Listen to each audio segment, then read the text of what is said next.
Evander Darkhaven. The chipped porcelain of the teacup warmed my hands, a pathetic comfort. Evander Darkhaven, Grimalkin Keeper, they called me. A ludicrous title for a man whose days consisted of mediating disputes between feral cats and ensuring the local council didn't implement further pest control measures. It wasn't a life, precisely. More, holding pattern.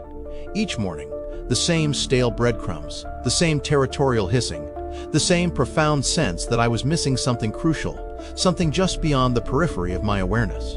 The cats, at least, seemed content with their simple, brutal existence. I envied them. It arrived with the morning post, a single, unmarked envelope containing a photograph. A faded image of a roundabout, utterly unremarkable except for the swirling, almost imperceptible distortion around its central island.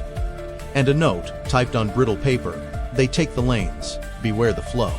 I recognized the roundabout.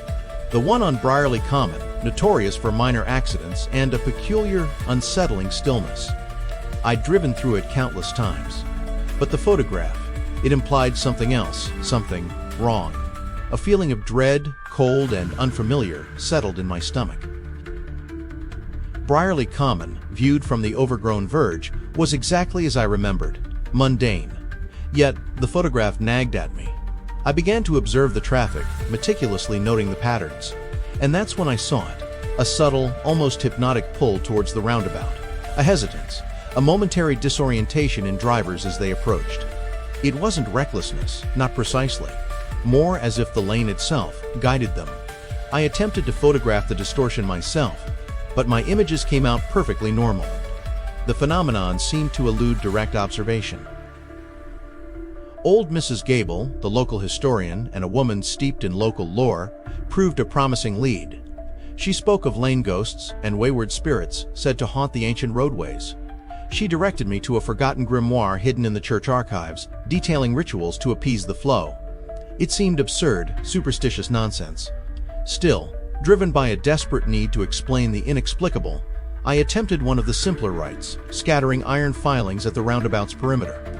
It was, predictably, ineffective. Nothing changed, except I began to notice a peculiar metallic tang in the air. The iron filings, it turned out, weren't innocuous. Within days, a rash of inexplicable vehicle malfunctions centered around Briarley Common. Cars stalled, brakes failed, steering locked. No clear pattern, just a growing wave of chaos. And then, the first accident. A delivery van, inexplicably veering off course, crashed into a row of hedges. No serious injuries, thankfully, but the incident sent a ripple of fear through the community. The council, predictably, blamed driver error. But I knew better. My misguided attempt to intervene had, somehow, exacerbated the problem. I sought out Silas Blackwood, a reclusive antiquarian rumored to possess an unconventional knowledge of local phenomena. Blackwood was a man of unsettling calm, his eyes possessing a depth that bordered on the unsettling. He listened to my tale with a detached curiosity, then revealed a chilling truth. The roundabout wasn't a point of convergence, but a valve. A place where the boundaries between realities thinned and something else leaked through. He offered his assistance, but at a price: access to my family's grimoire, a collection of forbidden knowledge passed down through generations of Grimalkin keepers.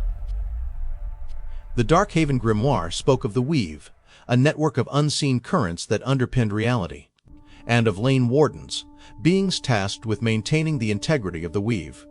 Blackwood theorized that the lane warden responsible for Briarley Common had been compromised, corrupted by an entity from beyond the weave, twisting the flow of reality and causing the disturbances. The photograph I received, he explained, wasn't a recording of a distortion, but a glimpse through it, a warning from a desperate, fragmented consciousness. The confrontation took place at the heart of the roundabout, under the oppressive weight of a storm-racked sky. The lane warden wasn't a being of power, but a creature of fading memory, its form flickering and indistinct. It was being consumed by a shadowy entity, a tendril of chaos reaching through the weave. Blackwood demanded a sacrifice, a severing of my connection to the Darkhaven lineage, a relinquishing of the grimoire and all its secrets. It was a painful choice, a betrayal of my ancestors, but necessary to restore the weave. As I performed the ritual, I felt a part of myself wither and die. The disturbances ceased. The traffic flowed normally. Briarley Common returned to its mundane existence. But I was changed. The weight of my lineage lifted, but so too did a part of my identity. I continued to care for the cats, but with a newfound detachment. The world seemed simpler, less layered. I no longer saw the shimmering distortions, the subtle currents beneath the surface. Perhaps that was the price of peace. A quiet, hollow peace, purchased with a sacrifice I would forever regret, and yet, somehow, understand. The cats, at least, didn't seem to notice the difference.